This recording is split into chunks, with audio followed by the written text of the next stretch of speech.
Assalamu alaikum students, hope you all are fine. As all of you are aware about coronavirus, so be careful about your health and your family also. As in on-campus classes, we had completed exercise 6A from unit number 6, ratio and proportion. And don't you worry if you haven't completed unit number 6, exercise 6A in your notebook. I will provide you a document which will include all the notes of second term, whatever we have done till unit number 6, exercise 6A. So all of you are requested to have a look thoroughly on those notes and complete your notebook if there is anything you have skipped. So now onward you have to maintain your own notes. Okay, let's start today's lecture. Today we are going to start unit number 6, ratio and proportion, exercise 6B. This exercise is quite easy. Before starting exercise 6B, we have to know about some concepts. So these are the concepts we have to discuss. First is proportion, second is continued proportion, and cross product, and direct variation, and inverse variation. So these are the concepts. First of all, we have to discuss about proportion. When two ratios are equivalent, it constitutes a proportion. It is represented by these dots. Okay. Next is continued ratio. Three quantities of the same kind are to said to constitute a continued proportion when the ratio of the first to the second is equal to the ratio of second to the third. Okay. Next is cross product. The cross product rule states that in a proportion the product of extremes is equal to the product of means. Like this is a proportion 4:5, proportion 12:15. Now both the middle values in blue color are means and values in red color are extremes. So this is followed for every proportion, either whatever the value is. As I have told you that here ratio means division and proportion means equal to. Next is direct variation. When an increase or decrease in one quantity leads to an increase or decrease in other quantity, these quantities are in direct proportion or variation to each other. If A ratio B is directly proportional to C ratio D, then A by B is equal to C by D. For example, time and distance are directly proportional to each other because, for example, we are covering a distance in 15 minutes, and if we increase the time to 30 minutes, we can cover more distance. So, if we increase the time, distance will also increase, and if we decrease the time, distance will also be decreased. So same is followed for people and pizzas. Next is inverse proportion. When an increase or decrease in one quantity leads to a corresponding decrease or increase in other quantity, the two quantities are said to vary inversely. Vary means change. Okay, if A ratio B is inversely proportional to C ratio D, then A by B is equal to D by C. For example, homework and playtime. So homework and playtime are inversely proportional to each other because if you have a lot of homework, your playtime will decrease. And if your home task is decreased, you will have more time to play. Similarly, workers and time is also inversely proportional to each other. Okay, here is a quick reference for direct and inverse proportion or direct or inverse variation. So in direct variation, if quantity A increases, quantity B also increases. And if A decreases, B also decreases. For inverse variation, if A increases, quantity B will decrease, and if A is decreasing, quantity B will increase. Okay, Now we will start exercise 6b on book page number 93. You have to solve these questions on notebook, and question number 1 is also be done on notebook. So question number 1 is fill in the blanks. These are the parts, and here's the solution for part 1. Okay. 2 by 3 is equation 1, and this is equation 2, and this is equation 3. So now we have to use data from equation 1 because it have both the numerator and the denominator. It have the complete data. So we have to find the other equations using this data. Now by multiplying equation 1 with 6, we have got 12 by 18. And by multiplying equation 1 with 8, we have got 16 by 24. Now 2 by 3 is equal to 12 by 18 is equal to 16 by 24. Next is part 2, and 2 by 7 is equation 1. By multiplying equation 1 with 3, we got 6 by 21. And by multiplying equation 1 with 9, we got 18 by 63. Now 2 by 7 is equal to 6 by 21, and it's equals to 18 by 63. Next is part 3. 0.1 by 0.6 is equation 1. So by multiplying equation 1 with 20, we got 2 by 12. By multiplying equation 1 with 40, we got 4 by 24. Now 0.1 by 0.6 is equal to 2 by 12 is equal to 4 by 24. So next is part 4. 3 by 5 is equation 1. By multiplying equation 1 with 0.4, we got 1.2 by 2.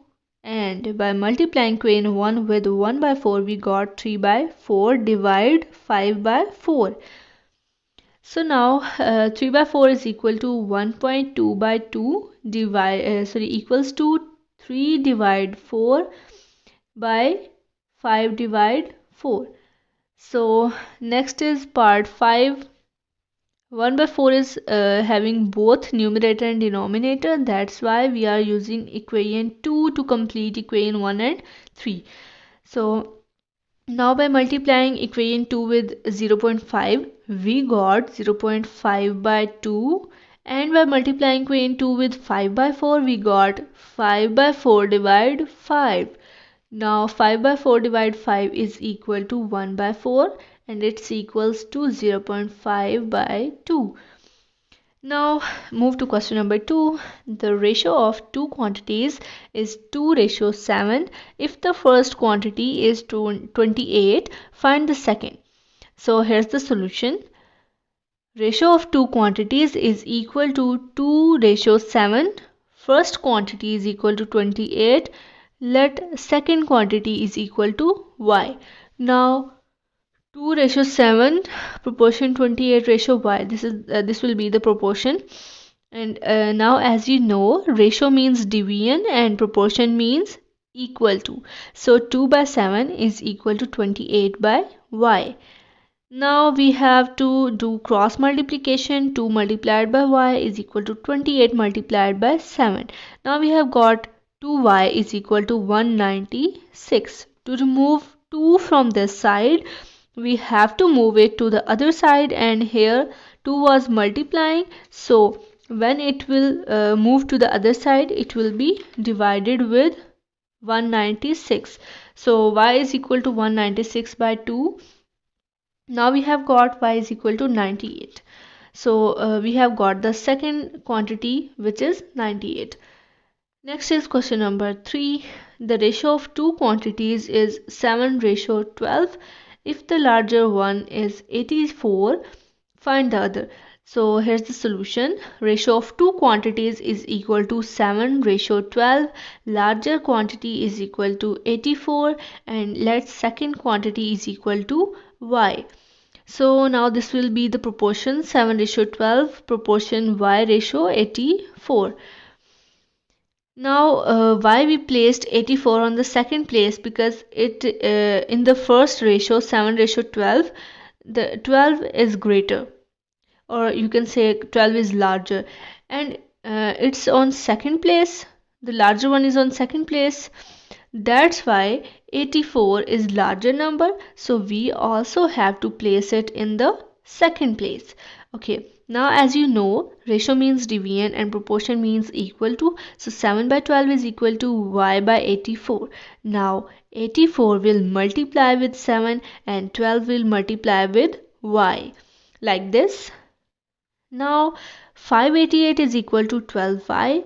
To remove 12, we have to divide it on the other side. So 588 divided by 12 is equal to y. Okay, now y is equal to 49 and we have got the second quantity, which is 49. Next is question number 5. The ratio of milk to water in a container is 5:1 by volume. If the total volume of mixture is 9 liters, find the volume of water in it. Okay, here's the solution. Ratio of milk to water is equal to 5:1. Total volume of mixture is equal to 9 liters and volume of water is equal to question mark. Now, sum of the ratios is equal to 5 plus 1 is equal to 6. Now 9 and 6 both can be divided by 3. Then we have got 3 by 2. Now we have to divide 3 by 2 with long division method. So we will do the rough work for it. Numerator will always be placed inside the house and denominator will always be placed outside the house, like this. So now 2 ones are 2 and we have to subtract and we have got 1. Now how we will write a mixed fraction for it? We have to rotate the place of remainder, quotient and divisor for mixed fraction. So we have got 1 whole 1 by 2 liters. Next is question number 6. Use the cross product rule to determine which of the ratios is greater in each of the following case. So first one is 4:7 and 1:2. Now we have to solve it using cross product rule. So in cross product rule we have to take product of extremes and product of means. So these are the means and these are the extremes. Now product of extremes is equal to product of means. So 4 multiplied by 2 is equal to 7 multiplied by 1 and we have got 8 equals to 7. Now we have to determine which ratio is greater. As 8 is greater than 7, yes, as 8 is greater than 7, so 4:7 is greater. Okay, remaining two parts will be done by yourself. Okay, next is question number 7. Find the fourth proportion to 2, 3 and 6. So here's the solution. Let the fourth proportion is equal to x. Now 2:3 proportion 6:x. We have to solve it using cross product method. Now 2 multiplied by x is equal to 3 multiplied by 6 and 2x is equal to 18. Now to remove 2, divide it with 18. X is equal to 9, so fourth proportion is equal to 9. Next is question number 8. Determine the mean proportional between 4 and 9. So here's the solution. Let the mean proportion equals to y. We have taken it y. Now 4 and 9 will be written in extremes and y will be placed in means because we have to determine the mean proportional between 4 and 9. So take the product. 4 multiplied by 9 is equal to y multiplied by y. Now 36 is equal to y square. We have to write y in exponential notation. Exponent means power. Okay, now we also have to find the value of y, not y square. So 36 is equal to y square, so we have to find the value of y. So to remove this square, we have to take square root on the both sides. Now do rough working. Square root have the power of 1 by 2, and we have to find a same number which is multiplying by it itself 2 times and give answer 36. Now 6 multiplied by 6 is equal to 36, means 6 6 are 36 and 6 ones are 6. So now we have got the factors 6 and 6. So write the factors in power notation as 6 multiplied by 6 is equal to 6 square. So 6 square multiplied by 1 by 2 and y square multiplied by 1 by 2. Here 1 by 2 is multiplying with the power 2 and 1 by 2 is the power of square root. Okay, so you have to multiply this 1 by 2 with the power 2, not with y. Okay, now 2 can be cancelled with 2 on both sides. So we got y is equal to 6. Next is question number 9. If 7 by 13 is equal to 14 by p, find p. So here's the solution. We can solve it by cross product rule. So take the product of means and extremes. It's 7 multiplied by p and 13 multiplied by 14. Now 7p is equal to 182. To remove 7, divide it with 182.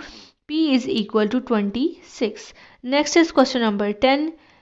If Shahida can iron 5 handkerchiefs in 7 minutes, how long will she take to iron 35 handkerchiefs? So here's the solution. Let the time is equal to y. We have to collect data of handkerchief and time separately. So there are 5 handkerchiefs for 7 minutes, and for 35 handkerchiefs you have to find the time. So proportion for it will be 5 ratio 35, proportion 7 ratio y. Take the product of means and extremes. It's 5 multiplied by y is equal to 35 multiplied by 7. So 5y is equal to 245. Now to remove 5, divide it with 245. So we have got y is equal to 49. So Shahida will take 49 minutes to iron 35 handkerchiefs. Okay, next is question number 11. In a certain town, the ratio of number of cars to that of taxis is 15 ratio 4. If there are 172 taxis in town, find the number of cars then. There. Okay, here's the solution. Next, number of cars divided by number of taxis is equal to 15 by 4. Now number of cars by 172 is equal to 15 by 4.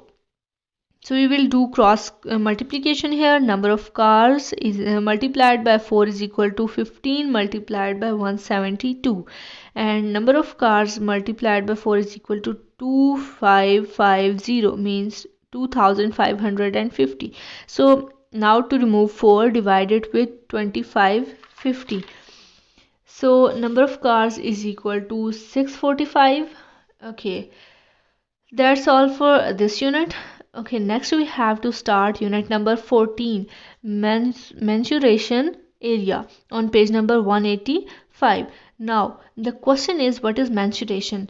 So it is an interesting branch of mathematics. It studies the measurement of the geometrical figures and shapes like cube, cuboid, cones, spheres, cylinders, etc. We can measure various terms like surface area, volume, and perimeter, etc. Okay, let's begin these. Let's begin. These are the concepts we have to know about these. First is area, area of rectangle and area of square. So first of all, we have to discuss area. Area is the amount of space covered by a surface.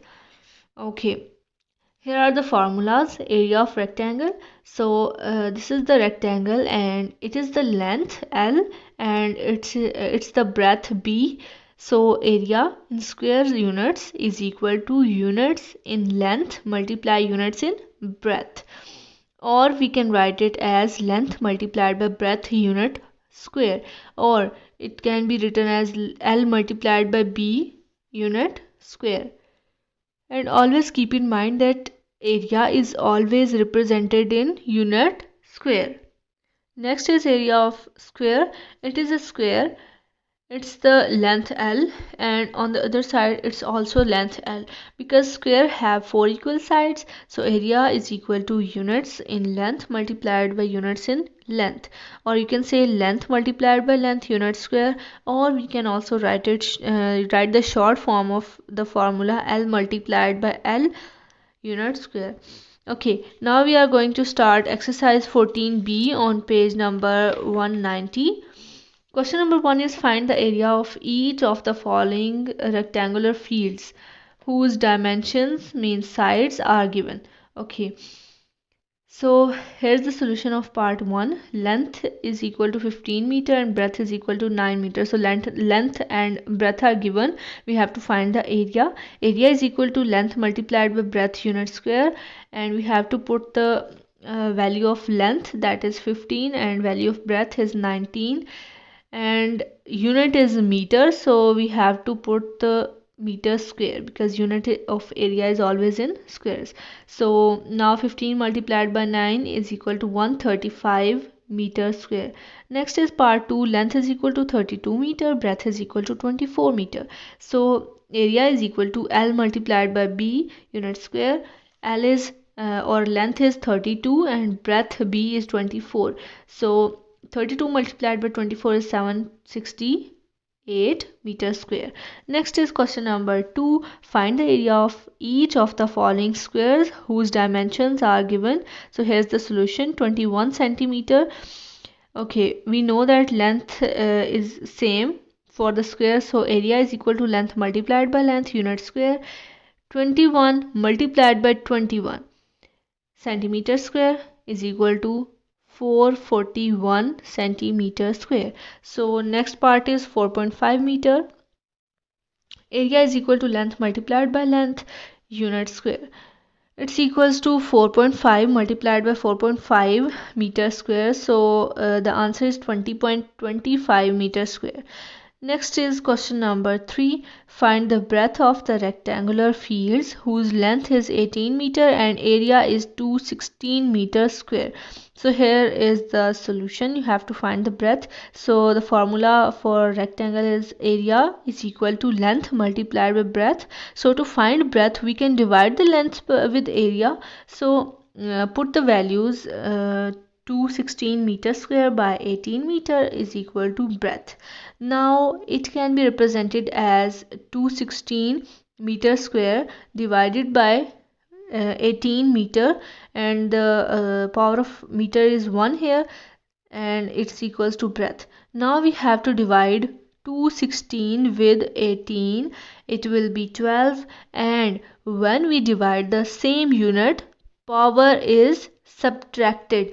So m square minus 1, so 12 meter, it's 12 meter. So 12 meter is the breadth. We have found the breadth. I hope all of you have understood. Okay, that's all for today. Here's your diary. Do MCQs 6 on page number 94 on book. Solve question number 6, 2 and 3, part 2 and 3. Exercise 6b on page number 93 and question 2 part 3 of exercise 14b on page number 190 in your notebook. The question number 6 of exercise 6b and question number 2 of exercise 14b, you have to write them on the notebook. Okay students, take care of yourself. Allah Hafiz.